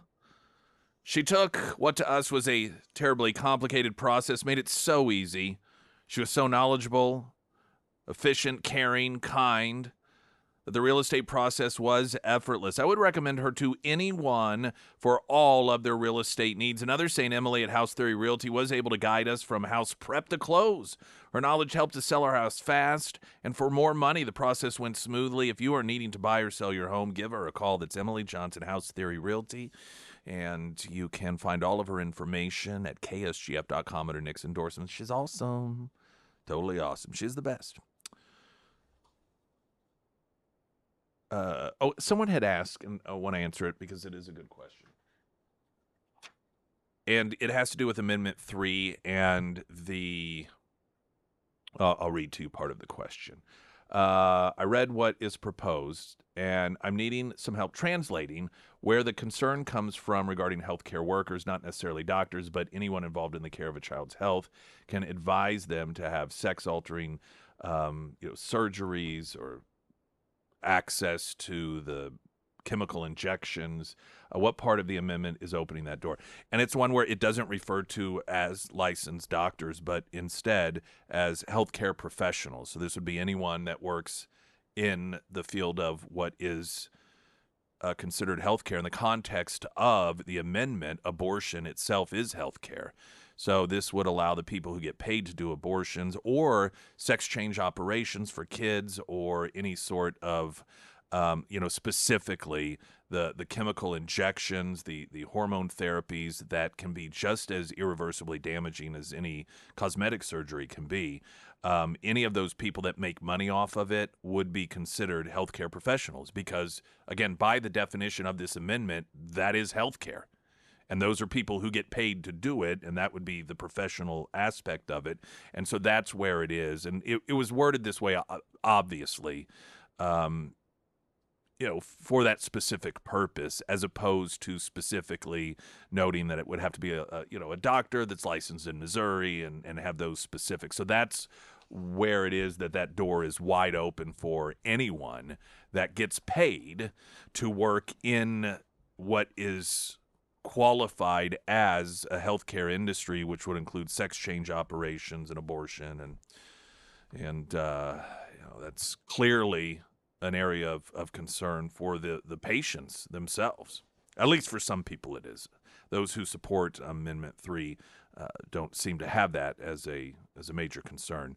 Joe Rogan, of course, millions and millions and millions of downloads. I saw a report that it is at least as of the writing of a report, you could not find the interview in its entirety on YouTube, that they just had spliced up versions of it or commentary on it. It did wildly well. I think after a couple days, it was like 24 million downloads, views. Afterwards, he had a podcast in which he was being asked, what was it like? What was your impression? Your thoughts about the whole thing? And oops, that audio should not be there. Let's find out where that is. Get rid of that. And here's that conversation he had about the interview with Donald Trump. He's like a comedian, man. He says funny shit. He does it all the time. Very funny. He's always, constantly when he makes roasting. fun of Biden. Constantly roasting. He's funny, He's man. New York. He's very New York. He's It's the fact that the nicknames he gives to people, that they have to be Tampon funny. Tim. Yeah. If they weren't, if it wasn't funny, he wouldn't use it. Like Tampon Tim. Yeah, But part of who it came up is- with that? My point is, people don't know what to do with that. Yeah. And they want to pretend that all these other people are somehow or another like morally better because you don't get to see the real them. Like, I don't buy that. I don't think you should either. I don't think that's how people really are. I think, and when you see over and over and over and over again, the media manipulating things and lying about things to make him seem way worse than he Call him is. Hitler? You should be suspicious. Yes. You should be There's a real reason why they're doing suspicious. that. Exactly. They don't want to lose that job. They're in desperado mode now. Did you have a different perspective after? You don't know him well, right? I don't know him at all. But after sitting down for 3 hours, a conversation with him other than "nice to meet you, sir," and he complimented me. I said, "Thank you. You're really good at this UFC stuff." Yeah, like no that kind of shit. thing. But after 3 hours, did you have a different impression of him or no? Yeah. Well, I mean, he's a businessman. Bottom line, he likes making deals. That's what it is. Like that's his whole thing. And he's got this ability to just keep going. This is what's crazy. Like the podcast is 3 hours long. The guy didn't pee before the podcast. He didn't pee after the podcast. Maybe he had a just little left. catheter. Maybe he drinks more Diet Cokes than me. He also talked about how he said some of Trump's people are like, hey, we gotta wrap this up. We have an event, and he said Trump said, no, this is more impacting, and so ended up going for the full 3 hours. This is what it is about Trump that it appeals to the average person. And I've noticed, and many of you may have as well, there is a common theme amongst normal non-journalists who do interviews with Donald Trump that did not know Donald Trump beforehand, that aren't necessarily Trump supporters, and every one of the responses, at least part of the response after these interviews are done by these different people that are podcasters, is that Trump is like a really nice, normal guy. They all have the exact same reaction. Part of the reason I believe that they note that, one, is because he is a former president. He is a politician, in quotes, and with that comes the expectation that you just get a feeling people are on their guard, and he's not that way. So it's noticeable. Additionally, because of the way that the media characterizes him as this horrible, awful, unhinged, crazy individual who's a Nazi, and when you meet him and that's what you hear about him and you realize, wait a minute, this is just a normal guy, that really stands out. And that's why you consistently hear from these different individuals that are podcasters that do these interviews that they just cannot, but he's just such a normal, nice guy. It's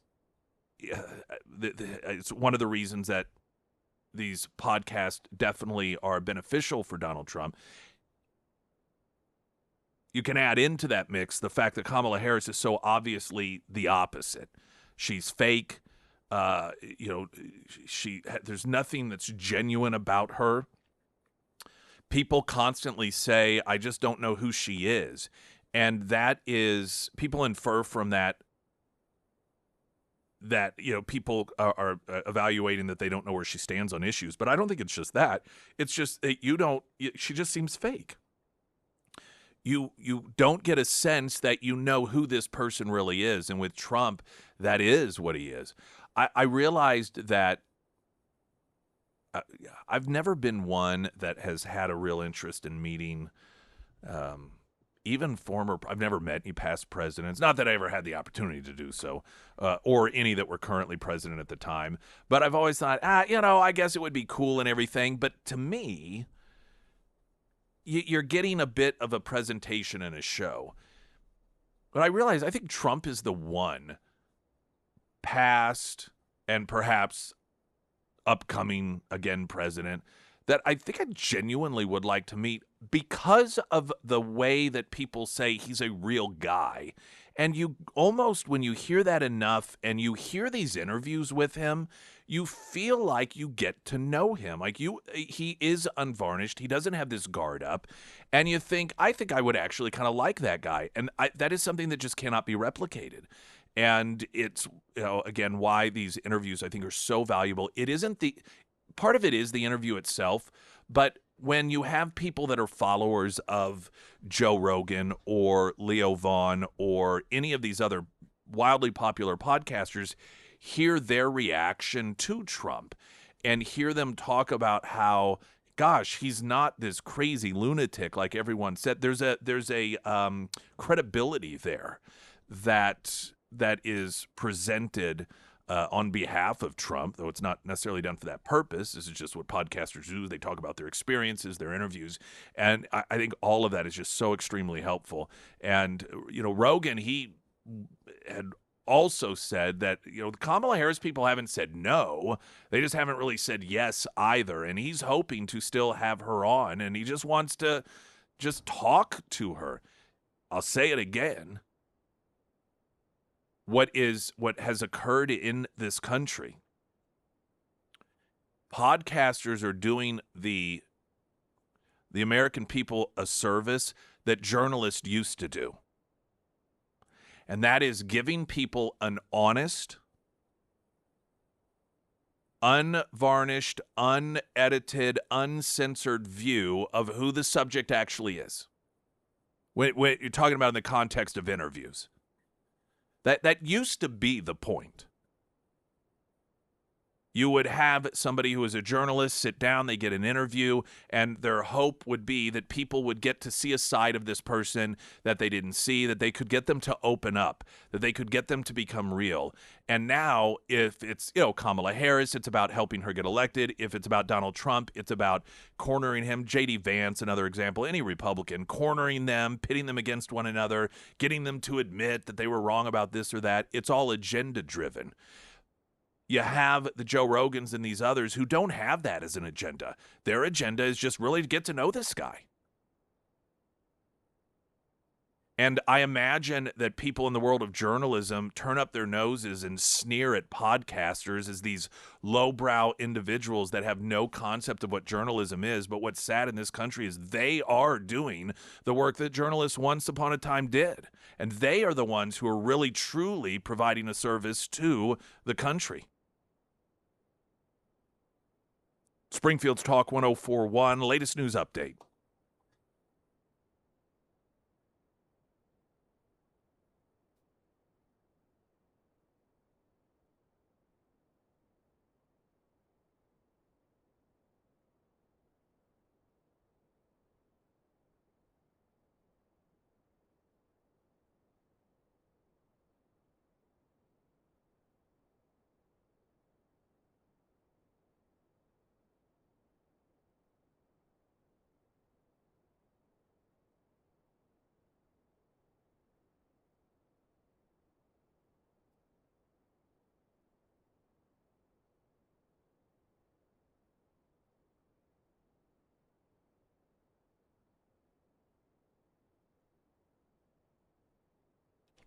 And the first alert forecast from Color 10 Fox 49 meteorologist Tom Schmidt, sponsored by Wolfpack Cleaners, your residential and commercial cleaning professionals. Today we'll see mostly sunny skies and once again another breezy day in the Ozarks with a high near 82. Tonight partly cloudy with a low around 65. For your Wednesday, we'll see a 30% chance of showers mainly after 1 p.m. and then partly sunny skies with a high near 79. And for Thursday, mostly sunny with a high near 64. Happy hour at on Friday at Retro Metro to be our last happy hour before the election. So let's all get together. If you've not been to a happy hour, just hang out, have some drinks. They usually do half price house wine, half price drafts, and just talk about what things are to come. Including someone had texted in, and this might be an interesting question to address. First 100 days in office for either Trump or Kamala. What would the differences be? What does it mean for America? What would that look like? All right, I'll have to think about that. But we'd love for you to stop by Retro Metro Friday, and it's not a come at 4, end at 6. It's come and go as you please. We'll be there 4 to 6. That is this Friday at Retro Metro.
Wilder RV, your RV needs. Winterization, getting it ready for winter, getting it put up. You got some issues maybe. You got a leaky this or a squeaky that. It's a great time to have Wilder RV take care of that. They don't just sell RVs, they service them. And end-of-year deals, you can check out those at wilderrv.com. Clinton, Missouri on 13, just north of Springfield. You can find them also KSGF.com under Nick's endorsements. Did you see this video of this girl screaming at the baby? Yes. What is wrong with people? There's a video, and this is at the Texas rally Friday. Got a lot of stuff out of that rally.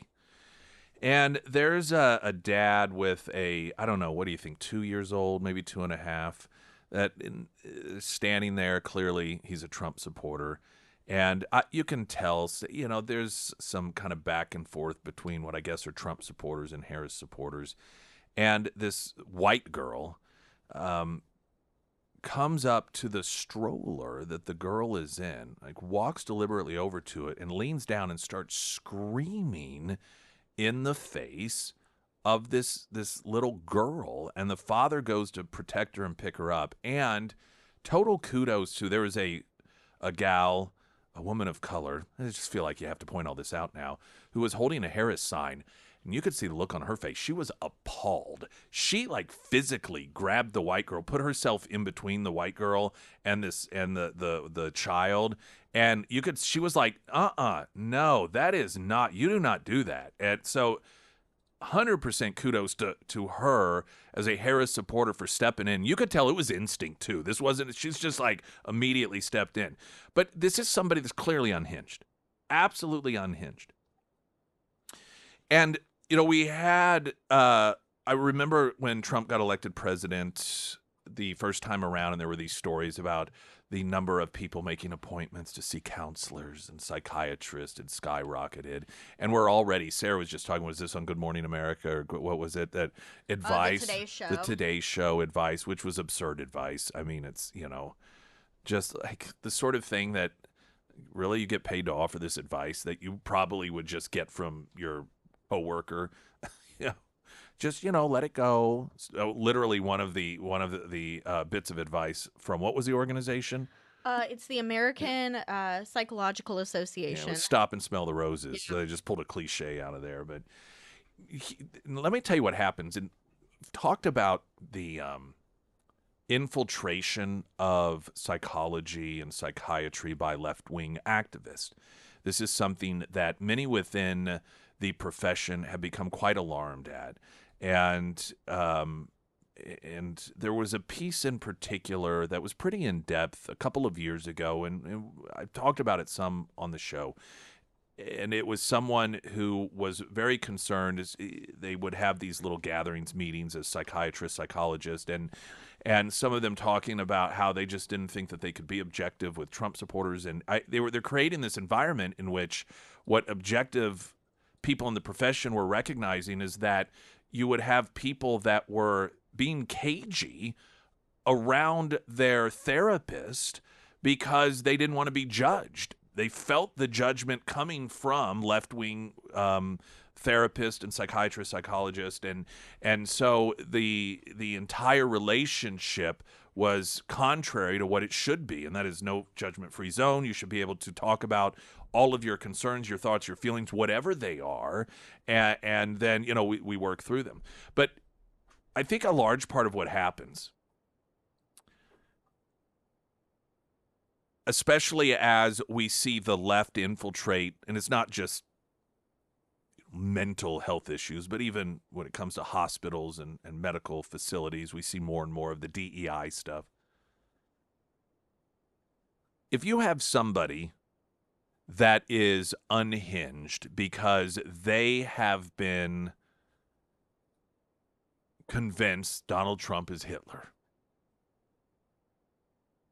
and you and I, we hear that, and it's frustrating, it is demeaning. to Holocaust survivors. It diminishes what Hitler did. And so it's frustrating from that perspective. But we don't really, I think, appreciate the fact that some of their followers genuinely believe this. They genuinely believe it when they hear Democrats or the media claiming Donald Trump is going to turn the military against people who disagree with him. They're detached from reality. And they'll say, but he said this and that. Okay, yeah, but there's context here. This is where emotionally and psychologically normal people are able to tell the difference between when somebody is using rhetoric. You gauge things. And there are people who don't have the ability to do that, right? And oftentimes those are people that need to see therapists, that need to see somebody in the mental health profession in order to help them get back in tune with reality. What I believe, though, is happening increasingly is instead of approaching those individuals as, listen, I know that you think Trump is Hitler and his supporters are Nazis. And now this is the approach, not how they would actually verbalize it. But that his supporters are Nazis and that he's going to set up concentration camps for people that are journalists. And he's going to, do all of these horrible things. And then working to get that person back in touch with reality, right? Because that's what you should do. If somebody's, hearing voices or they're paranoid, they have paranoid delusions, they think that, the neighbor is out to get them or that there's somebody planting listening devices in their home. And in reality, there's no evidence that that's actually occurring. You work to try to get them back to a place where they're back in touch with reality. But that's not what oftentimes happens with these people who are conditioned to be psychologically or detached from reality regarding Trump. Instead, they are treated as if all of their concerns are completely valid and based in reality, and the sessions are all about how to get through that. So it validates the psychological disorder. It validates the paranoid delusion by saying, yes, these things are true, but we have to figure out how to live through it. And what you have here is an approach in which instead of people being treated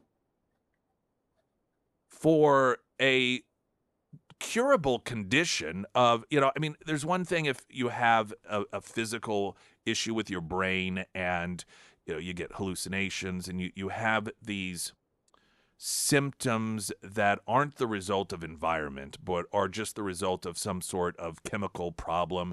And then you have, drugs that can be administered. But I'm talking about people because they isolate themselves to MSNBC. They refuse to listen to anyone that has a diverse opinion because those people are just straight up evil. And so there's no reason to have a conversation with those people. And they create this world that is not a part of reality. Those people, there is a way to, quote, fix those people, to get them back in touch with reality. But increasingly, I suspect what's happening is, again, that isn't the approach that's being taken. Because as you have left-wing individuals sitting in the chair across from those people needing the therapy who also believe the same thing, because they also have created this little prison for themselves in which they hear the same rhetoric over and over and over again and refuse to listen to any other perspective. They think that that person is understanding things in a way that are realistic. And so the treatment isn't about fixing that. It is how to get through it, how to navigate it, which of course just compounds the problem because it validates it. And that's not a good thing. There's two ways of looking at it. One, when these people have meltdowns, they don't see it as they are off kilter with reality. They don't see it as they have a perception of things that is not in line with reality. They see it as an appropriate response to Donald Trump.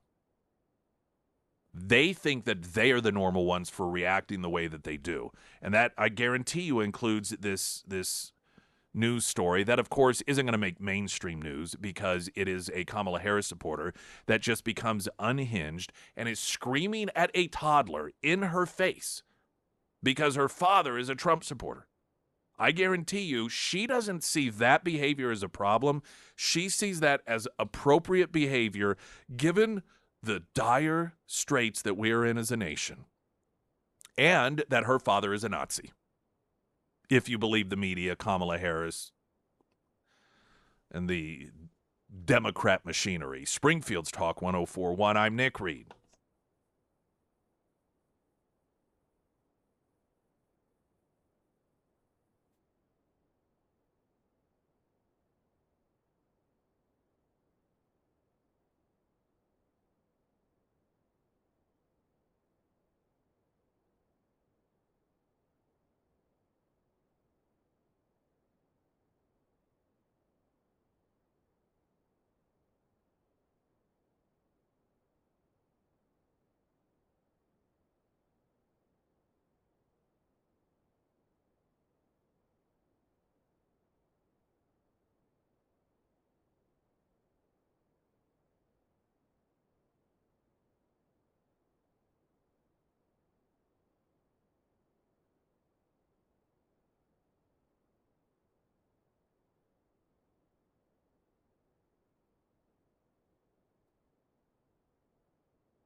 Traffic update, then a look at the weather, plus more in moments. Streaming live, KSGF.com, also YouTube. Sponsored by Custom Shade Window Tinting, powered by 3M Window Film. I'm Nick Reed.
Springfield Stock 1041, your first alert forecast from Color 10, Fox 49 meteorologist Tom Schmidt, sponsored by St. Clair the Ozarks Home Improvements. Today we'll see mostly sunny skies and breezy once again with a high near 82. Tonight partly cloudy with a low around 65. For your Wednesday, a 30% chance of showers mainly after 1 p.m. and then partly sunny with a high near 79. And on Thursday, mostly sunny with a high near 64.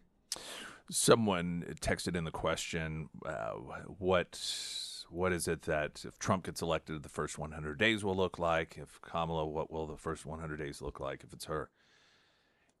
Yeah, that's hard to say because of the erratic behavior of the Democrat Party.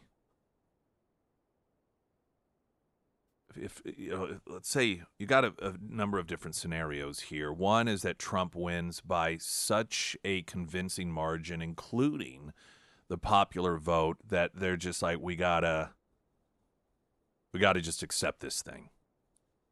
And I believe that there is a scenario in which that possibly could happen. If they recognize, now, if you get things close, then they'll do court challenges. They'll do all the things that they claim Trump should be in prison for. But if these margins are sizable enough in some of these states and he ends up winning it, as psychotic as some of the Democrat activists are, some Democrat grassroots voters are, and even some members of Congress, I do believe that there are some of these Democrats that are, relatively speaking, more normal that will say, guys, okay, this is a time for us to regroup. We need to focus on what's next, because they need to do that anyway. I mean, look at what they've done to themselves. They got themselves backed into a position in which they were knowingly misleading people into believing that a senile old man was the person that they should vote for to get the nomination to run for another 4 years, or to be president another 4 years. And we now know, other than Kamala still refusing to admit it, everyone knew that this guy was a problem for at least 2 years, like a severe problem. Not, well, he forgot where his car keys are, but real problem. As if they had no other options. And then when they get into panic mode and they overthrow the election and the donors buy the nomination for Kamala and they don't even allow it to go to the convention floor so no one can challenge her, and you think you go to that extent to install someone that did not get a single vote for somebody that is no proven track record at all. I think she was the first candidate to even drop out of the primary when she was running in 2016. She didn't make it to a single race. She hit the debate stage, but she did so poorly, she had to drop out. Again, this is a woman that up until that debate between Biden and Trump, this is the woman that the media was calling for Biden to drop off the ticket. They have backed themselves into this corner in which when you start looking at, okay, well, what's next? Who's next? Gavin Newsom is the name that gets thrown out there, largely because he's got name recognition and he wants it. But he's presided over one of the biggest failures that we currently have underway in this country, and that is over California. I mean, that is the state that the most people flee. And most of them go to Florida.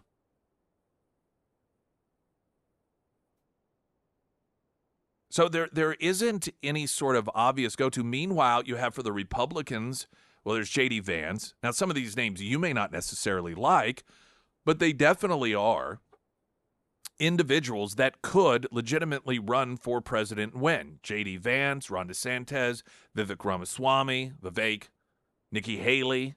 I mean, just to name a few. The problem that Republicans have right now, J.D. Vance would be if Trump wins, J.D. Vance would be the obvious follow-up choice. But let's say Trump doesn't, for example. I don't think J.D. Vance is necessarily going to be the obvious choice, though for a lot of people he would be. But I think that it would, to a degree, be up for grabs in 4 years from now. And the problem that Republicans will have, if you want to consider it a problem, is that there are numerous qualified individuals that could run a successful general election run for the presidency. Well, what do the Democrats have?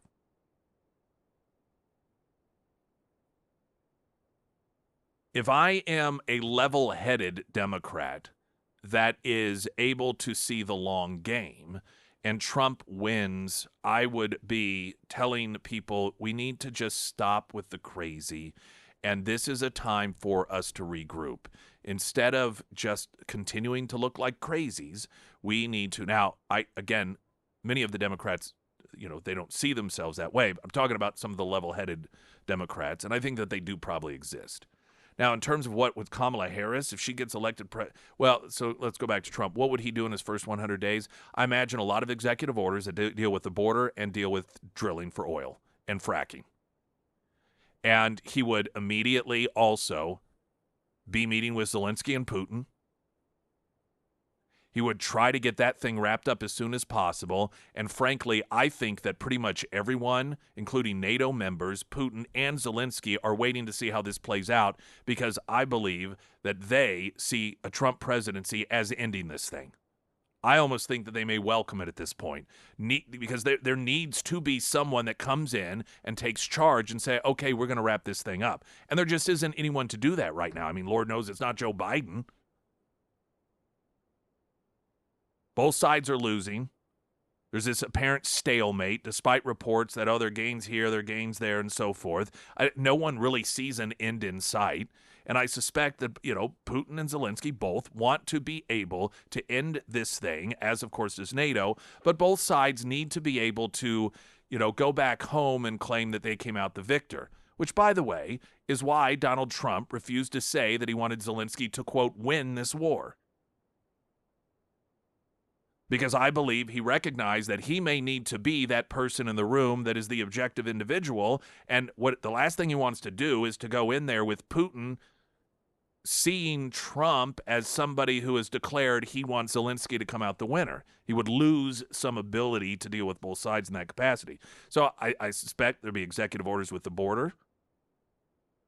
You're going to have executive orders when it comes to energy. You're going to have Trump making moves to try to get meaningful things done with Ukraine, and then also when it comes to Israel and Iran. I suspect Iran, the money spigot will be shut off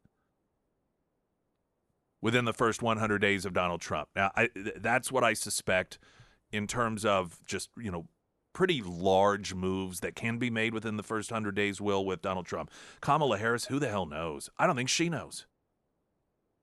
I'm sure she's not a leader. There are going to be people vying to lobby her to get their little pet projects done. I imagine there's going to be a number of extreme left-wing extremist executive orders that she's going to sign, many of which could very well be unconstitutional, but that doesn't bother the Democrats. Hence, student loans. But anything that would require working with other people, I do not imagine that she's going to be very effective at that at all if she's elected president.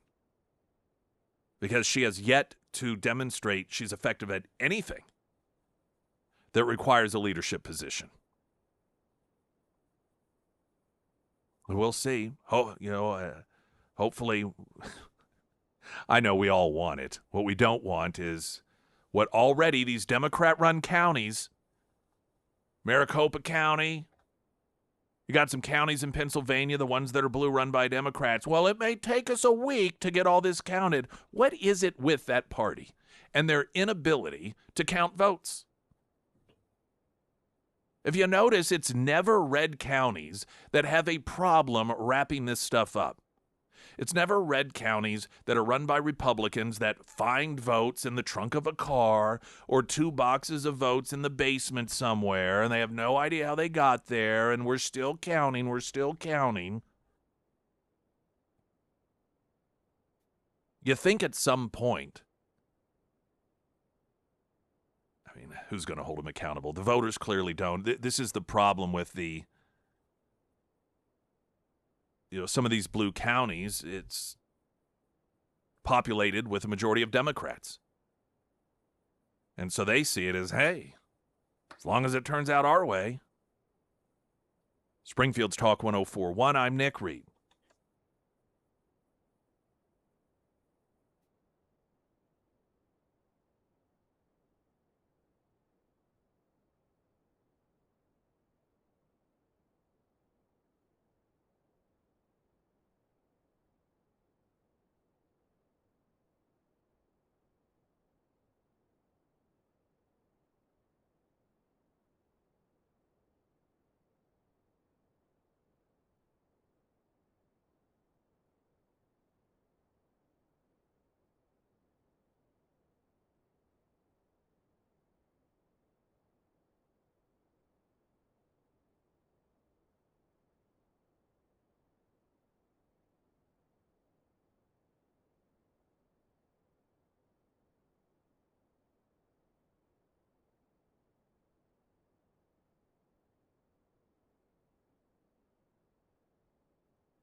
Sarah Myers, everyone. Thank you. The Pyramid Roofing Company. The leaves are really starting to fall out there, so now is the time to clean out those gutters. There's a lot of things that can damage your roof, but one of the most damaging things is not cleaning out your gutters. So whenever your gutters are full, they can actually cause backup, and that can get underneath your shingles, and then that can cause damage to your decking.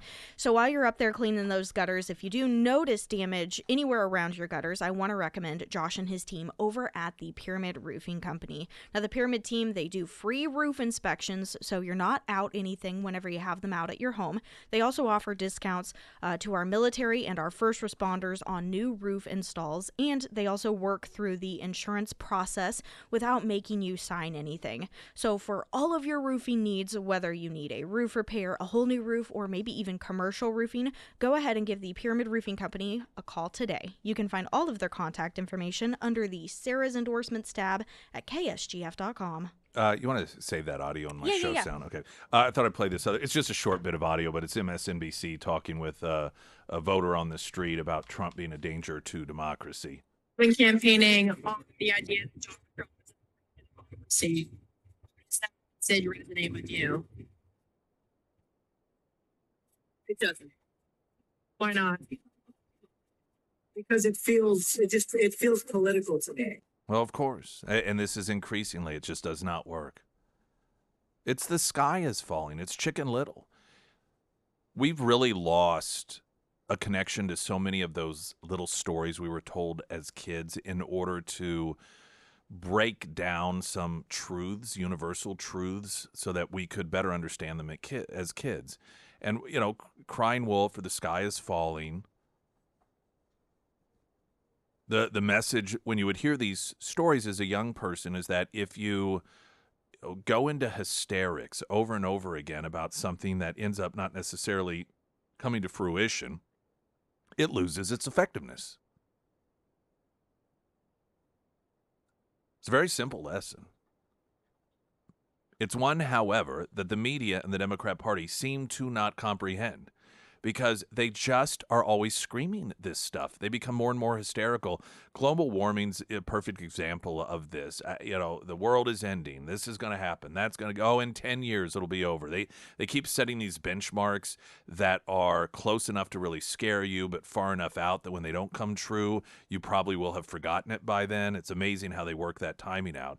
And it's gotten to the point where even people who they're like, oh, yeah, that's a top concern of mine. They aren't really that scared of it. They're not worried about it. sometimes adults will scare kids into believing that the end of the world is coming because of man-made climate change. But once kids become adults and they realize, wait, I've heard this before. When I was a kid, I remember the big thing was acid rain. And I remember because we would hear about acid rain and pollution was causing acid rain. And specifically remember being a kid and we're heading somewhere and hearing rain hit the top of the minivan that we had and wondering if once the acid rain came, would that eat through the metal? Would it be dangerous? What would we use for protection? So they do scare kids, but after a while, a kid realizes that there's no monster in the closet. And I love how they go around asking people, well, Trump, danger to democracy. Does this bother you? I'm like, no. January 6th, you remember what happened on January 6th? Is that weighing on your mind right now? No. Well, why not? Because we hear it all the time. I mean, you're just always telling us this. Seems pretty political to me. They have been their own worst enemy.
If you are one that sits and waits for kids to ring the doorbell on Halloween, you like to have a cold beer or two, Bradford Light, you can make your way to area Price Cutters, Macadoodles, pick up one of those from your friends at Show Me Beverage. It's brewed from Kansas Territory Brewing Company. Got a number of different offerings that were available this past season at Hammons Field during Springfield Cardinal games, and now on the shelves, area Price Cutters, Macadoodles. You can check out the Bradford Light. Easy go-to beer for you. And Thanksgiving, when you have people over, maybe you need a little more. Maybe others need a little bit more.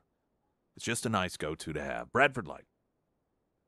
I want to play a bit of audio that is from a PAC called Future Forward. I mentioned this political action group earlier. It's the biggest one in the country. It is very left-wing.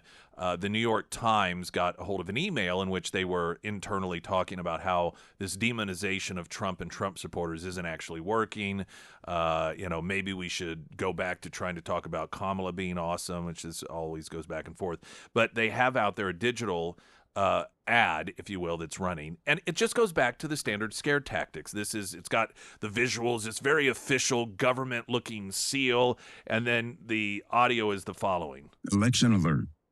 Election day is on November 5th. Who you vote for is private, but if you vote, it's public information. After this election, your voter record will be updated, and your friends and family will be able to see how often you vote. Whether by mail, early, or in person on November 5th, make sure you have a plan. And do your civic duty by voting on or by November 5th. All right, so this is, again, left-wing organization. Clearly what they're doing is it's more scare tactics. And it's trying to use people's fear that their own family will turn against them if they find out that they did not vote. Now, the information in there is accurate, but it's always been that way. This has never been private information. When you vote, when you have voted, not how, but when, is a matter of public record. Campaigns access this all the time. In fact, it's one of the reasons that the Trump campaign and the RNC have encouraged people to vote early. That way they know that you voted, and then they can stop spending money sending you information, and they can focus it on people who haven't voted in the past. Some states it's easier than others to access that info. When I lived in Wisconsin, you just went to the Secretary of State site, you entered like your first name, last name, your address, and it had it pop up. Missouri, it's more difficult than that. But, again, so this isn't anything new, that information being accessed, but the new tactic here is to try and shame and scare people who, like, oh, people are going to think I didn't save us from the dictator Trump if I don't vote. Glenn Beck's coming up next. I'm Nick Reed.